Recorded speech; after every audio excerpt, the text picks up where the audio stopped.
Kid Radio.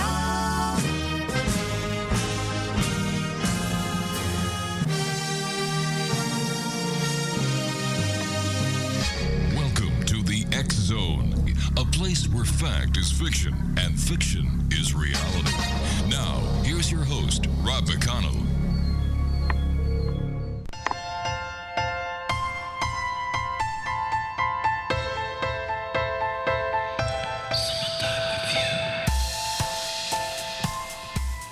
And welcome to the X Zone, everyone. My name is Rob McConnell, and for the next 3 hours, I keep forgetting our times have changed. For the next 3 hours, I'm going to be your host and your guide as together we cross the time-space continuum to this place that I call the X Zone.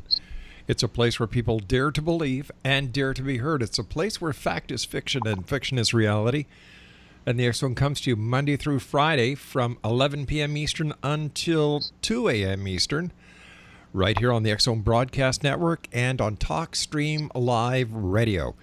If you'd like to send us an email, xzone@xzoneradiotv.com, on all social media sites, X Zone Radio TV, and our main radio website at www.xzoneradio.com. And you can find out all about the great new programming that we will be having on the X Zone Broadcast Network by going to our website, xzbn.net. My first guest tonight, Exonation, is Craig Webb. He is the executive director of the nonprofit Dreams Foundation for more than 25 years now.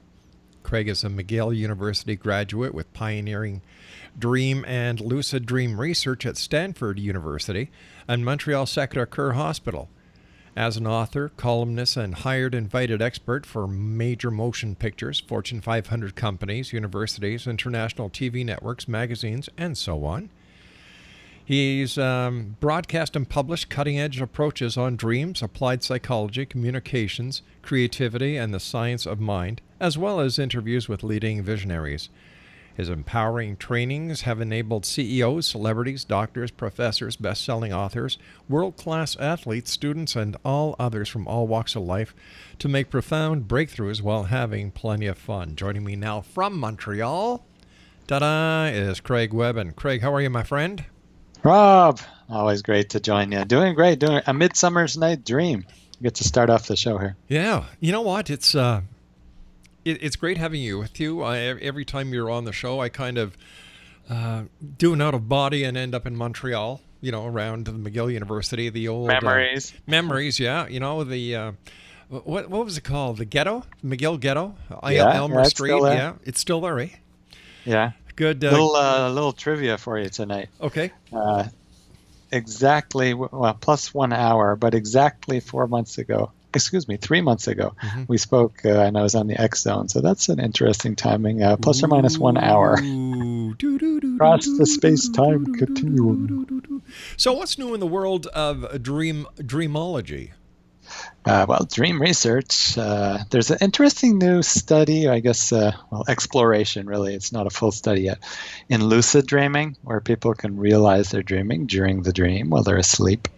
Mm-hmm. And it's actually been proven in the sleep lab by signaling, putting little electrodes on the eyes, and in the dream, moving the eyes left and right, I guess in the dream scene, looking left and right. And then on the sleeping body, you can see a prearranged eye movement signal. So it's been proven scientifically. But now there's somebody has hooked up a brain command line interface, one of these, I guess, EEG headsets, and then you can practice certain types of thoughts. Example, push away a big sign, or pull a sign forward, like on the computer screen with just your brain waves. And they were able to replicate that during a dream, just imagining or seeing themselves in the dream pushing something away. So they communicated with the waking world via specific thinking, which is pretty cool. It is. Craig, you and I have to take our first break for this first hour, Exonation. Craig Webb is our special guest, all the way from Montreal. And Craig, what's the best website for people to get more information about you? Hope they can hop on dreams.ca. Nice, easy place with lots of great info. It's that simple, dreams.ca. And Craig Webb and I return on the other side of this 2-minute break as we continue from our broadcast center in Hamilton, Ontario, Canada, on the X Zone Broadcast Network, IPBN Radio Network, and TalkStream Live Radio. Don't go away.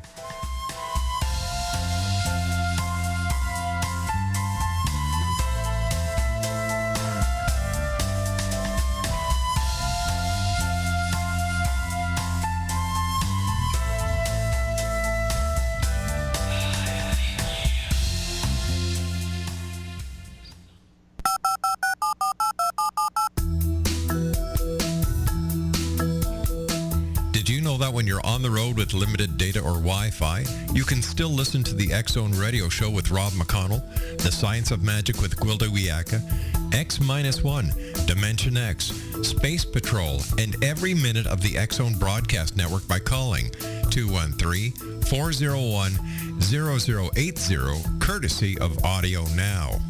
No smartphone, app, or internet needed. It saves your data plan and it's free if you have unlimited minutes. Call 213-401-0080 to listen on any phone, anytime, anywhere. Remember 213-401-0080 for the best of the paranormal, parapsychology, and sci-fi radio programming anywhere, 24/7, 365.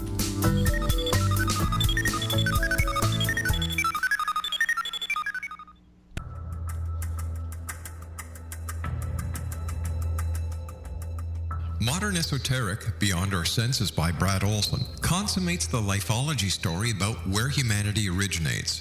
It is the lost continents, the primitive wisdom, the mythos of creation, and the rethinking of ancient history as we are taught in academia. There is much more to the story than what we have been told. As this is the first book in the Esoteric series, Modern Esoteric starts at the beginning of time and accelerates up to this modern age. Future Esoteric is book 2 in the series and takes a forward-looking position ahead of today with an open and honest examination of the ET issue and various unexplained phenomena. To discover the writings of author Brad Olson, visit www.bradolson.com. That's www.bradolson.com.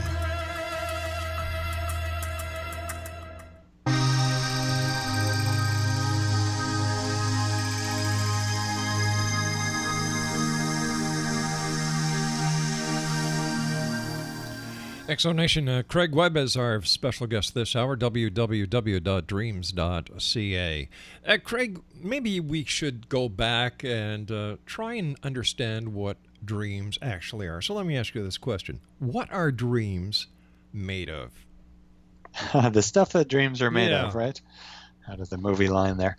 Well, there's an interesting parallel I like to draw here. We have a few kind of major concepts out there that would be interesting to tie together. We have Einstein's relativity equations. Relatively? And relatively, his relatives, all his friends and neighbors. But also his, core idea of energy equals mass. Yes. E equals mc squared. The c squared is important because that's sort of the light, speed of light, and the shape of light coming into the world here makes a projection screen of this physical world. So he tied together mass and energy. But in dreams, we have an interesting experience. Lucid dreamers are good researchers because they can explore in real time, like I often do.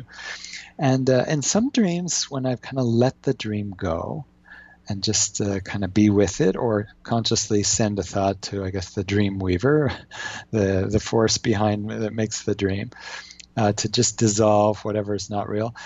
The interesting that the fabric of the dream, the images, the symbols, sort of even my body image in the dream, dissolves and sort of light particles scintillate and disappear off into this empty, dark, for lack of a better word, a void. But let's say in waking life, it might be the equivalent of a 0-point energy or a blank point. So I think there's actually an all potential field that can turn into light, like at the start of the Bible, let there be light. And then it can create forms and shapes. And then in dreams, all the symbols and characters we know. And then in life, all the objects we know. But interesting that there's some central consciousness with, attention focus behind it that creates all the forms. Listen, Craig, can people actually meet up in dreams? Hey, maybe you and I can meet up. Hey, there's an idea. Right now. Yeah, we can go to the Sir Winston Churchill pub and kick back a few. In dreams. We wouldn't get too drunk, fortunately. Yeah. That's the nice thing about dreams. But yes, definitely. In teleclasses I lead, that's one of the experiments that the students often try. Just out of interest, an inner version of Skype or some equivalent.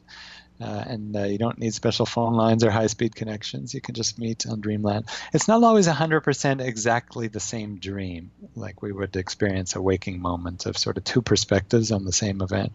Sometimes it's more mutual theming. example 2 weeks ago, actually, in a teleclass I was offering. I actually knew that one of the students, actually my partner that week, because we pair up. Right. Her experiment was to swim underwater and breathe underwater. So in my dream, I'm kind of confined in a little dark room, sort of a basement room. I lean into this glass barrier of some sort because I see water behind it because I'm lucid. I realize I'm dreaming. And I go into the water and breathe deeply. I find out in waking life that within about a day, so maybe not the exact moment, but she had a very similar dream, except she was looking through the glass, seeing somebody breathe underwater and wishing she could do it because it was her lucid experiment that week. So a connection of sorts. What about inception? Is inception possible? Yeah, inception. So I guess meeting, but also inserting an idea or maybe convincing somebody of something like the amazing Christopher Nolan movie that many people saw a few years ago. Well, I'll give you another example because I can just say yes or no easily, and obviously I'll say yes here. That's not like you, just to say yes or no. I want to give a little example, proof of the pudding. You know? Exactly. I love pudding. Maybe anecdotal research, because as dreamers, the first-person explorers, scientists. You know, Rob, as you like face a nightmare, or you've had a lucid dream before? Oh gosh, many. Yeah. So, you know, you become the explorer, the scientist in a way. Yeah. I think Jane Roberts really coined a nice phrase with through Seth and some of these books. She called it a dream art scientist. So keeping creative, exploring the dream, but also doing it logically. And in this case, a student of mine I didn't know, but was actually swimming out in the ocean. So I found this out after my dream. But in my dream, I'm going in this deep, dark waters. It's kind of scary. I see these dark shapes. I think, oh, maybe that's a big shark. I could get hurt. And I've had lots of practice in dreams of not slipping into fear. So I say, no, I don't accept it. I kind of consciously move that to the side, and it becomes a log. Or it becomes something like a really nice fish, a whale shark, which is safe. Or if you're at a beach in Cuba, it could become floating feces. Oh, nice. Yeah. That wouldn't be my ultimate dream, but whatever is your fancy, you know. And in this case, I learned that, you know, a few days later, you can say kind of an inception here, she was actually swimming out in the ocean alone and, you know, not too far out, but just where I guess the coral drops off into the deep blue. And she had these big fear thoughts. What if there's sharks? What if I get, you know, caught by big waves or et cetera, which they're not terrible thoughts. They're just some wisdom in there. But she decided to face her fear a little bit because it was a nice day, not too wavy, and go deeper and deeper and not go into any fear. So is it possible that, you know, almost the same day that I had the dream, I helped her move past some of the fears and limits, inception, if you will? Who knows? But an interesting story, and a very rare for me to dream underwater like that. And so 2 dreams that show I tuned into what seems to be waking moments or dreaming moments for students here. Craig, is there a connection or a similarity between hypnosis and dreams? An altered state, definitely, yeah. And, you know, people use a lot of different definitions for the word dreams also. Usually hypnosis is maybe a little more guided. So, you know, I'm following a induction recording of some sort or an actual hypnotist. In dreams, it's a little bit more self-generated, maybe the dreaming psyche. But some people do vision dream journeys, shamanic journeys, or guided dream meditations in some semi-wake state. Right. One of my students has these very powerful, very clear experiences, I don't know what word I would use, just before sleep. Was she suggesting it to herself? Not exactly. So it wasn't hypnosis, but it was very hypnotic in that she said what was going on in the physical room. So there's lots of bridges and gaps, but I think they're let's say a slightly different station on the dial. As a researcher, what is your explanation of when somebody is going into a deep sleep, they get that jolt, you know, that it's like they get they jump or whatever. When you talk to people within the metaphysical realm, they say that is you being conscious that your body is leaving or your spirit is leaving your body at the beginning of an out-of-body experience. As a dream researcher, what do you say that jolt is? Well, you know, there's lots of languages, and they can all be written sort of in English, but the languages could be householder, scientist, let's say very experienced explorer, new explorer, or any other number of different languages, even within English. So I would say it's one language to say that I'm going out of my body at that moment. It's, in a sort of very scientific way, we might ask, who's I, and which body are you going out of, and which body are you in? And I might ask a few more questions to sort of see. But I would say it might be a valid experience if the person feels happy with it. I would also say the valuable thing about all subjective experiences that they can be symbolic. In fact, all waking experiences can be symbolic if we look at it that way too. There's a sort of app that you can run of life like a dream and interpret some of the events of your life. But in this case, we might say that the person's having a quick change of state. They're mentally going from, let's say, semi or fully unconscious back into consciousness. So symbolism of quick jerk, snap back, is that their physical or I guess, let's say, ethereal body entering the physical? Hard to say exactly. I don't think it's been actually measured. They did one interesting experiment that I just note. You know the 21 grams, Rob? Yes. Yeah, so there's actually a very slight change. I guess it's been researched a couple of times. It's a little macabre here, but when someone dies, it's a very slight weight change, or I guess mass change in their body. Nobody that I know of has researched that with consciously induced dreams or out of bodies, which would be interesting because it'd be a little bit easier than dying to prove it. Yeah, but it might show that there's some kind of more, let's say, physically oriented experience happening at that moment. Apparently, that is the soul that has left the body. That is the difference between the 21 or 27 grams. In fact, we had Dr. Janet Amatuzio, who is a pathologist, who believes in that when a person dies, 27 grams is unaccounted for. And she believes that it is the soul leaving the body. And it's almost instant, right? Yeah. It's not like over time the water evaporates. No, it's seconds. Yeah. Something like that. Well, here's an interesting thing. Let's say that there is a mass change as we go to, let's say, a pretty strong projection of consciousness. In other words, some type of energy has moved away from our physical form and is exploring the inner ethers. Would it be 21 grams? Would it be less? Would there be any change? This is interesting. Maybe it's a good way to actually quantitatively measure how well we're becoming lucid or entering other realms. How much weight we lost at that moment. Could the interpretation of heaven or the near-death experiences that people have reported, could that actually be a dream instead of an actual metaphysical event? Well, dreams are metaphysical events in most people's definition. It's not through the physical senses that we're experiencing most dreams. So that's kind of what we call metaphysical. Well, let me ask you it another way. Is it possible that an out-of-body experience or a near-death experience is nothing more than a dream? All right, we're getting into good, important semantics. I love that you're doing the Socrates method here with all the questions. I would actually redefine dream in that frame as nothing more than. How about nothing more than waking life is sort of the smaller, that's the tip of the iceberg, and the dream realm and the other states of consciousness is the bigger portion. So is it possible that an experience after death is entering the deeper levels of being or other realms? In my personal experience of having died a few times in dreams and actually having had a very close near-death experience, I would say yes. And then also having looked at a lot of the research, it seems like there's a lot of corresponding experiences from people who never read or knew each other to say that there's some kind of very common experience. It's definitely metaphysical. They often are changed emotionally and in their whole psyche and spirit. And I kind of look for the commonalities and some of the universal things, and then I get a little bit more scientific, but it's for everybody to eventually decide, and I think experiment with too, because you don't have to die to try. Exonation, my guest this hour is Craig Webb, dreams.ca,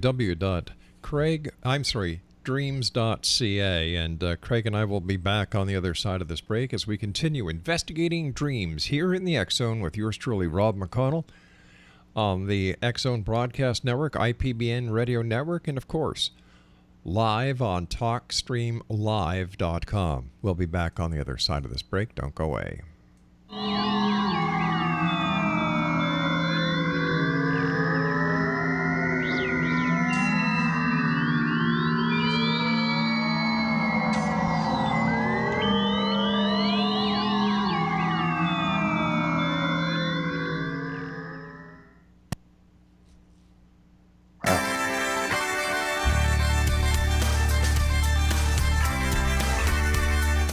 listening to the X-Zone Broadcast Network, www.xzbn.net. Radio's authority on the world of the paranormal and the science of parapsychology, celebrating 25 years of broadcasting. Broadcasting around the world and to the great beyond.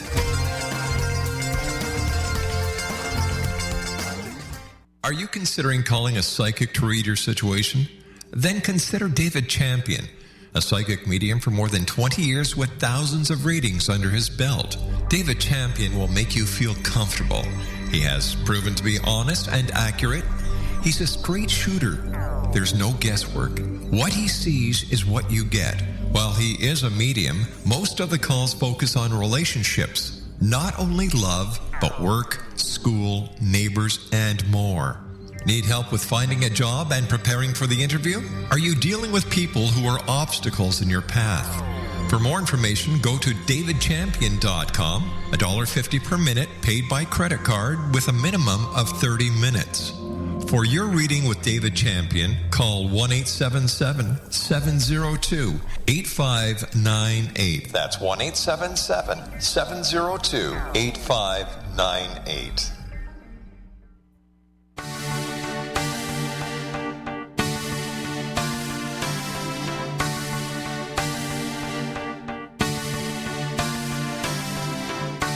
What if someone told you you could live to be 120? Would you believe him? What if he told you the Bible guaranteed it? All you needed to do was follow his rules and buy his products. Would you do it? What if you invested 20 years of your life in him?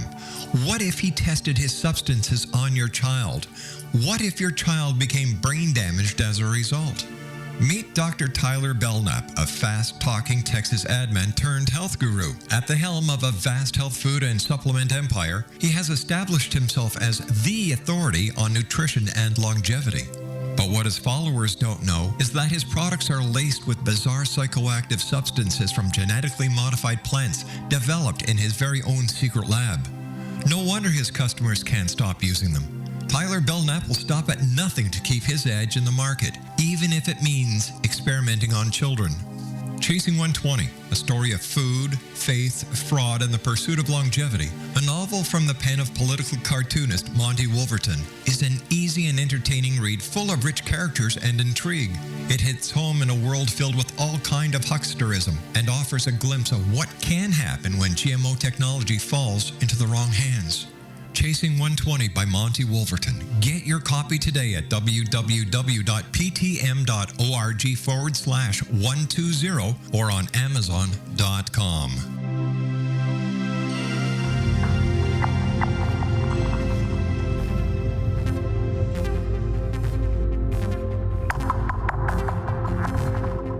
How would you like to be able to read other people's minds? Well, the next best thing is here. When you know how to read a person's name, you know how the person thinks, feels, and behaves. Each letter in our name holds a key to unlock our true essence. Our name contains both our gifts and challenges in this lifetime. Mnemology science discovers personality secrets hidden in the placement of the letters of our names, including the first and last impression people remember about us. Sharon shows us how to interpret the arrangement of letters as outlined in her book, Know the Name, Know the Person. Sharon Lynn Wyeth created mnemology science after 18 years of research and testing her theories, and has supported thousands of people around the world in understanding themselves and others better. You'll enjoy Sharon's unique teachings as she shares her system to learn the gifts behind your given birth name. Even if you don't like your birth name, there are jewels in this book. If you're thinking of changing your name, ready to name your child, or wanting to get along better with others, this is the book for you. If you'd like to improve your relationships and change your life for the better, get the book today, Know the Name, Know the Person, or visit www.knowthename.com. That's www.knowthename.com.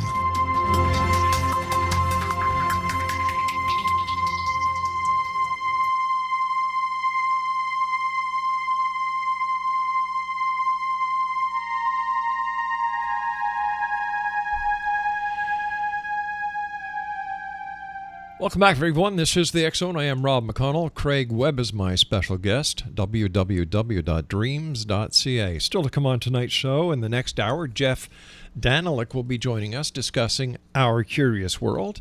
And in the final hour of tonight's show, Preston Dennett will be joining me to talk about UFOs and other strange anomalies. That's still to come here in the X Zone. All right, Craig. What is the most frequently asked question that you get asked when you're going out doing your lectures and your seminars? What is it? Is it a specific type of dream? Is it a question about lucid dreaming? Is it the question about people standing up and appearing to be naked in front of people? What is it? The universal dream of naked in public. Eh? Well, that's a common experience, but not the most common question. It's a good one. I'd say different audiences will have question trends. Let's say, I'll pick a couple and then we can say. If I'm just talking to general public, meeting people and not necessarily a lecture for an interested audience, the most common one will be, how do I remember dreams? Or, I don't even dream. What does that mean? Does that mean I'm like sick or am I unhealthy? And the quick answer is probably just not interested in dreams, and then they don't come knocking or they don't come visiting so much because you don't pay attention to them like normal people. Dreams are kind of like people in that way. So a little bit of attention, a few tips and techniques. We can give a couple later, but people can get kind of a Betty Crocker quick list, which really works at dreams.ca. There's some recall tips. So that's probably the most common question. And then I think maybe at a talk or radio show, there's a pretty common one that could be especially interesting for X Zone listeners, and that is, hey, when I have a dream that's very powerful and might be about the future. Bit of dream music there for you, yeah. A Twilight Zone kind of dream. Yeah, exactly. How do I know if it's just sort of because I had a pizza at midnight, or because I'm upset falling asleep, or it's an actual valid precognition that I need to act on? And that's a pretty powerful one. Have you ever had something that you felt came true, Rob? Like a dream? A dream that came true? Or at least partly or symbolically. I keep dreaming that I'm going to win the lottery, and that hasn't happened yet. I dream about my wife all the time. I dream about my children all the time. I dream about my mom and dad. But as we've discussed in the past, I know when I'm dreaming. So once I'm aware that I'm dreaming, and how I established whether it's a dream or not is I try to read something, a newspaper, a sign, and if it makes no sense to me, I start having fun because I know I'm dreaming. And I'm the kind of guy that has a dream within a dream within a dream within a dream. Just like that movie Inception there, like 4 levels deep. Yeah, right? Exactly. Well, I'll offer an idea. Okay. Because sometimes that's a question. Hey, what can I do once I'm lucid also? That's usually a little bit more like teleclass students or interested dreamers who have the recall going well. But they'll say, okay, now that I'm getting a little more lucid, or like you said, becoming aware in a dream that you're dreaming, what can I do? Anything you want. Benefits? Pretty much anything, but there are rules in a way. There's kind of an inner physics. There's sort of principles, not the same principles as waking life. One thing that's kind of hard, as you notice, it's tough to read things. Yes. A few people are actually able to in some dreams. My guess is there's this part of our brain that allows like text and characters to be easily understood. This is kind of switched off during most dream states, so that's why that's hard. There's an interesting one that doesn't seem to be a fit with that, and it's very hard to change light levels. Like, to example, flip on a dream switch in the wall, in the dream wall, may not turn on the room light or may not turn it off if it's already on. Well, you know what? I can in my dreams. Oh, and you've actually been able to, and is it delayed at all? Because people have sometimes done it, but then it's delayed 10 seconds. No, it's when I flick the switch, the light goes on or off. Okay, that's great. That's actually more rare. Really? So that's a good experiment. Okay, well, we'll talk offline and get you to try a few other things. Sure. One I just heard of recently that I really like. This is sort of asking the dream weaver, the subconscious forces that create dreams, which have a pretty vast, I guess, level of intelligence, and they can sort of tune into the internet of all beings. I call it the internet. Somehow tap other people's awareness and tap what's going on in the world. Show me my greatest fear is kind of a thought you'd ask to the dream if you become conscious. Show me my greatest fear, and also my suggestion is add on the little phrase, and help me resolve it. And one person tried this recently that I have heard of, and they had a very powerful experience face-to-face with, I guess, pretty much death, Grim Reaper in their face, but very strong. And they were lucid, realizing, hey, my body's safe in bed. Except it was so strong a fear, I guess, that it shot them out of the dream awake because they were freaked. But it's interesting to note that they recognized that in life. They did a little bit of hospice work. They went, to the cemeteries and explored just the feeling of, wow, this is limiting me. And then, and I think it was 3 or 4 months later, asked again, show me my greatest fear. And that wasn't the greatest fear anymore. It wasn't death. And the person was able to stay in the dream. So interesting how we can make some good headway on these huge lessons, right? Facing fears. In my dreams, I dream a lot about my children when they were young. That is where most of the dreams go. Feeling? That's always a really important part of the dream. Do you remember the feeling? The feeling? Yeah. Love. Yeah. Sure. Fond memories. Fun, light. Great. Yeah. Well, that would be my guess, and that's why I asked the question, is that would be one of the reasons those dreams come. Bring back that feeling. They might not be there as much anymore. I guess they're grown up and they have their own places and stuff. That's right, yeah. So, the child play, the super rich love of a parent, as any parent here listening knows, you can't really match it any other way. So why not recreate a scenario where you're back in that very rich devotion feeling? And I remember at one time your wife called in because I asked, did anybody ever dream of their child beforehand? It'd be great to have a call in. And your wife called in. She dreamt of your children beforehand, if you remember. Yeah. Before they were born, which is interesting. It really is. Who dreams more, children, adults, seniors, men, or women? Or is it mixed right across the board? Well, there's lots of stats. Some of them are geographical age, depends on medications and a lot of factors. We can give a few stats though. The cycles change. So the sleep cycle, I guess, as any parent knows here, and I guess anyone of any age can tell by their own experience.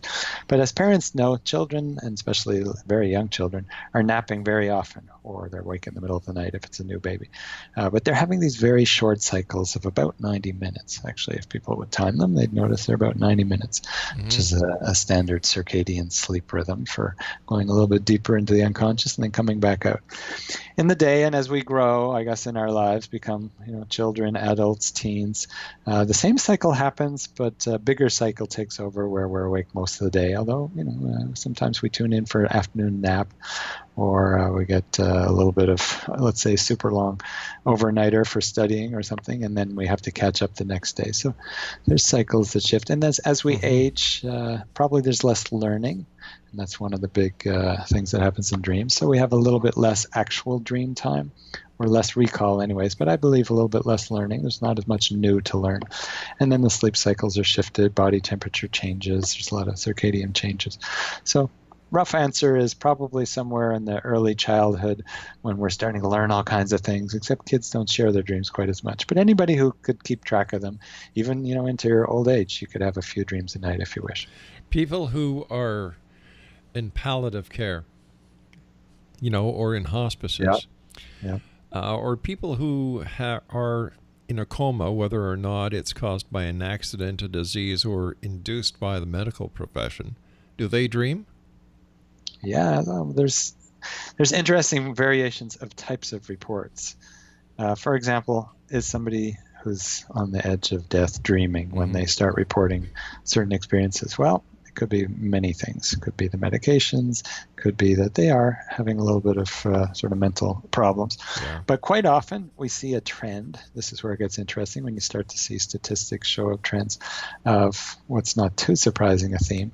But getting ready to leave on a boat, a train, or a plane, going on a journey, something like this, getting ready to cross the bridge, which I don't think it takes Sigmund Freud or Carl Jung to guess that the person's mentally starting to prepare for the other side. Sometimes people actually start dreaming of deceased loved ones closer to death, so that's interesting. And if they're actually in a coma and they report an experience, is it a dream? Well, it's certainly an altered state, a metaphysical, subjective experience. And if we want to call it a dream, great. I'm usually most interested in, did it provide anything valuable? Like perhaps like your dreams with the kids, it brought a really nice feeling and your day was great. Yeah. Sometimes it brings practical info, stop taking this medication, or do this exercise, it'll help an awful lot, or don't speak to so-and-so today because you'll get into a fight. So then it gets interesting from kind of my more scientific, pragmatic mind here. But definitely those types of experiences happen throughout most of those states you talked about. Is a drug-induced trip a waking dream? Definitions, huh? Let's see. A waking dream, drug-induced. It could be. Did the person stay physically conscious? Hopefully, in that case. The drugs will affect the type of dreams that we have. So the content, the linearity, the, I guess, level of more, as we might call it, waking symbolism. Reasonable, normal symbols that correspond with life will change and shift, probably according to different drugs. So that's definitely there. The amount that we experience it and believe in it and get tripped out might be stronger or less too. You know, you've had the dreams where you're a witness or a watcher or like in an audience. Yeah. And more often drug trips aren't like that. So they're more first person, so they can be a little bit stronger. You know, we're really believing this is happening more. Depends a little bit on the drug and the person, of course, but that's a trend. What is the relationship between dreaming and sleepwalking? Sleepwalking, one of the parasomnias, they're called. And there's a few here, bedwetting and grinding teeth, etc. And they usually happen in deeper states of sleep rather than the visual dreaming that most people call dreams, the REM, rapid eye movement sleep. But, you know, experiences happen throughout all the states. Sometimes people have been woken up from, let's say, teeth grinding or a night terror, and they have a little bit of visual or a little storyline. Not usually much for night terrors, just like raw fear, but sometimes like a vague figure. Sometimes sleepwalking, there was another sort of parallel story going, but mostly it's quiet without the dreaming, so they're slightly separate. But they can lead into each other. If you had anybody on the guest who has these UFO experiences or being tagged or what we call sleep paralysis? Yes, I have. That? Oh gosh, many times. Yeah, many times. So you know, waking up in bed, frozen, unable to move, but hey, wait a minute, I'm actually awake. Or am I dead? That kind of experience. Yeah, in fact, I remember years ago after having talked to sleep researchers and the same night talking to a person who claimed to have been abducted by extraterrestrials, and you know, the person who had the ET experience talked about the paralysis, and then the sleep researcher talked about what caused it, the old hag syndrome and so on. That night I woke up around 4 o'clock in the morning and, you know, I was paralyzed. And then I am looking and I'm feeling and I'm saying, oh, I know what this is. This is sleep paralysis. I'll just wait a few seconds, then, you know, things will kick in and everything will be okay, which is exactly what happened. Right. That's good because, usually more in teen, early adult years before people understand or learn what we're just talking about, they'll slip into the fear of, oh my gosh, I can't move my body, am I dying? And sort of the fear direction. And there's no need, of course. Hey, by the way, when have you ever been more relaxed? You're in bed and you can't move. So if you can use a little bit of willpower, as you did pretty well there, you can shift away into peace. And it's actually a great launching board for lucid dreams, all kinds of, I guess, astral travel, out of body, if people are into those kind of things, where you can actually find out practical or, let's say, physical info about distant locations sometimes that you can track and prove later that you couldn't have known any other way, but that's, you know, pretty rare and yet valid. So interesting states can come from that if people want to explore it a little more, if they have it more often. Is there a connection between remote viewing and dreaming? Yeah, remote viewing. So another phrase to, you know, there's out of body, astral travel, non-local consciousness, remote viewing, guided dreaming, shamanic journey. So different phrases. And I believe there's a number of different states in there, maybe like different stations on the dial, although don't change your station here. We're on a great one here on the X Zone. Yeah. Thank you. You know, people can tune into, and what I like to say is the universal that can help people understand it a little bit. There's this universal of, let's say, types of senses or ways of experiencing things. In waking life, we have the 5 that everybody know, the physical senses, and maybe balance, so 6, if you believe it. And if you have experiences, empathy, the enteric brain, the gut, so maybe 7 or 8. But we start to shift into invisible senses, inner senses, things like we can tune into past and the future. We can tune into other people telepathically, tune into distant locations like remote viewing. So the inner senses are active in all these experiences, and that gets interesting to sort of tie them together. So yeah, is remote viewing like a dream? Sure. Perhaps a little bit more like a meditation, probably, because we're kind of tuning in and consciously, intentionally not going too deep. If we fall asleep, well, we'd probably just call it a dream. What can parents do if their children keep on having nightmares? Nightmares, or night terrors. Nightmares. Which is usually up until, well, they're actually quite different. So maybe we'll make a little note to parents here to check, did your child have much imagery in their really upsetting experience? If there wasn't much storyline, it was kind of raw fear, yelling, awake, daddy, and they don't want to go back to bed, it may have been a night terror, especially if it's sort of early on, within about an hour and a half of falling asleep. So it's slightly different because it happens in a different state, and it's usually much more fearful. But they can bridge into nightmares also. So night terrors, definitely watch the body temperature. This is a very little known thing. I've actually come across this, and I've been bringing this out to the world as an interesting solution. Not 100%, but if you can keep a few less blankets, or I guess in the summer, just make sure a window's open, or something that a fan, to keep a little bit, not so much temperature, because the shifts in temperature can really affect and trigger a night terror, or loud noises, or some kind of shock, sudden bang on the wall or something. So that can limit a little bit. And then obviously talking and some of the psychology. And is there something that really upset you at school that has gone unconscious, etc.? So that could be it. For night terrors, that's pretty much it. Watch a little bit what you eat and things. Throwing off your sleep cycle is not great. So try to have a regular bed schedule, back to bed and wake up schedule. For nightmares, I encourage people to check out nightmares.info. That's the website, which has an article that's really, really gone around the world, Rob.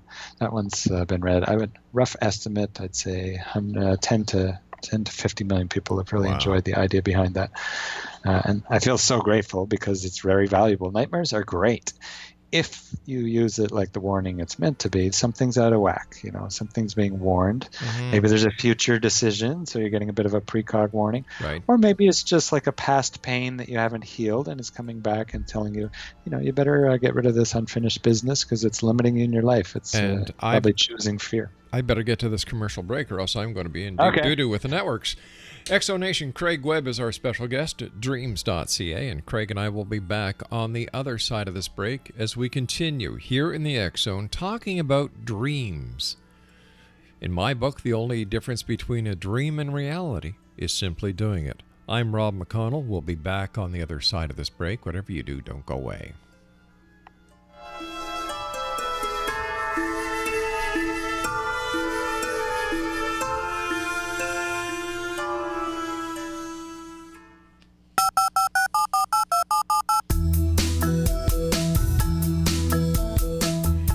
That when you're on the road with limited data or Wi-Fi, you can still listen to the X-Zone radio show with Rob McConnell, The Science of Magic with Gwilda Wiyaka, X-1, Dimension X, Space Patrol, and every minute of the X-Zone broadcast network by calling 213-401-0080, courtesy of Audio Now. No smartphone, app, or internet needed. It saves your data plan, and it's free if you have unlimited minutes. Call 213-401-0080 to listen on any phone, anytime, anywhere. Remember, 213-401-0080 for the best of the paranormal, parapsychology, and sci-fi radio programming anywhere, 24/7, 365.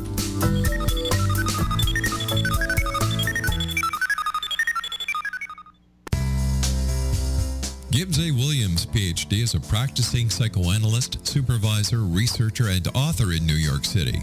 Much of his life has been dedicated to understanding nature and the uses of meaningful coincidences or synchronicities. His radical and original non-Jungian, non-mystical, non-magical theory of synchronicities illuminates much of the fog surrounding this challenging and perplexing topic. His ideas and manners are fresh, presented in a style that is both entertaining and highly informative. He is also an expert on crisis intervention, specially focused on violence reduction for the police and citizens, mastering anxiety, frustration, and stress without the use of medication, and effectively preventing and treating heroin addiction. Dr. Williams can be contacted at his email address at gwwilliamsny11@aol.com or visit his website at www.drgibbswilliams.com.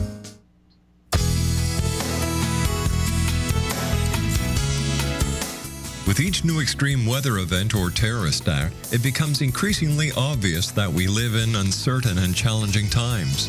We all buy car insurance. Why not collapse and catastrophe insurance? Matthew Stein, an MIT-trained engineer and green builder, has written 2 outstanding books to help people prepare, plan for, and deal with everything from minor situations lasting a few days to full-on collapse.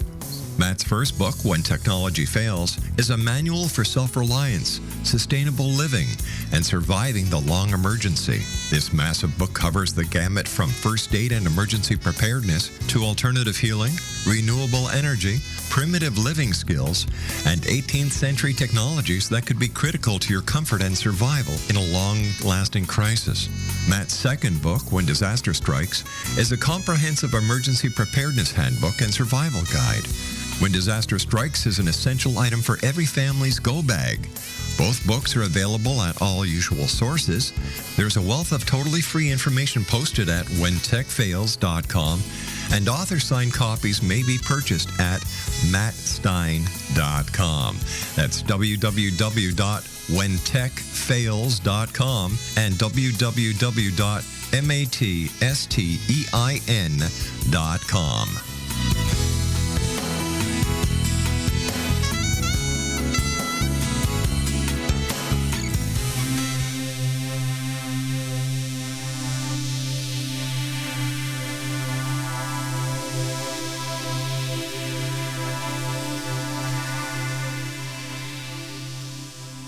Craig Webb is our guest, dreams.ca. First of all, Craig, thanks so much for joining us. Always a great pleasure talking to you, my good friend. But yeah, definitely. I have to ask you this question, Craig. Is there any danger to a person physiologically or mentally if they do not dream? Well, I don't know if there's a danger. There's been very few, on one hand, countable cases of people who, even in the sleep lab, awoken during the eye movements, actually can't recall any dream. Is it true that they're not remembering dreams or having any dreams, or that there's something actually different going on in the brain? Mm-hmm. But they seem to be living normal lives and not having any problems in that regard. My guess generally, and this is sort of shifts into other statistics, is it's probably fine if we don't remember dreams, as long as we're facing the challenges waking life brings. Because when we start getting upsetting dreams, nightmares, as we mentioned before, that article I said at nightmares.info, the title is Nightmares, Lucky You. Then we start to see that we're getting warnings, or let's say subconscious hints that are pretty clear. They're in our face. Mm-hmm. Yes, they're a little bit in symbolic language, like the naked in public you said before, or being chased, or whatever the typical theme is. But they're showing us something very important to change in our life. So there's risks that way if we don't get the messages. But if we're addressing our feelings and I guess our concerns and the events that come in our life, then it's almost the same as if we were listening to our dreams. Personally, I think we're missing out on, the best example in my view, obviously I'm a little jaded, having been a dream explorer and researcher here for 25, 30 years, is that we're kind of missing out on the internet. I call it the internet. So if in life you'd be fine without ever connecting to the internet, well, then in sort of psychology and your emotions and the explorations of inner life and all the spiritual and personal and emotional skills that you might develop, as long as you're okay not connecting to the internet, then you probably don't have to remember your dreams. But in my view, you'd be missing out on an awful lot. Craig, I've got a minute left. What are your final thoughts and words of wisdom for the X-Zone Nation tonight? Oh, well, definitely get inspired. I guess commitment over time pays off if you want to explore dreams. Check out dreams.ca for some tips on recall, interpretations there to help understand dreams, how to become lucid, like Rob and I talked about before. Lots of great articles there. And people who are interested to check out my new book, I can say it's so packed with like amazing, amazing stories. Can't quite release all the details yet, but watch craigwebb.ca in a few weeks. So that'll be a thing with stories of people who've practically used dreams to really, really change the world. craigwebb.ca. So check that out. And then if people want to learn more, just write or send me a link, and I'll try to answer best I can. Craig, I want to thank you so much for joining us, my good friend. Until the next time we meet, take care of yourself and sweet dreams. Thanks again, Rob. And if you're lucky and the listener's lucky, maybe some happy nightmares too. Take care, buddy. Take care. Bye-bye now. Exo Nation, Craig Webb has been my guest this hour, www.dreams.ca. And very interesting young man. Very interesting. I'll be back on the other side of this commercial break with the news at 6.5 minutes past the top of the hour as we continue here in the X Zone with yours truly, Rob McConnell. My guest next hour, Jeff Daniluk. We're going to be talking about our curious world here in the X Zone. So whatever you do, don't go away. We'll be right back.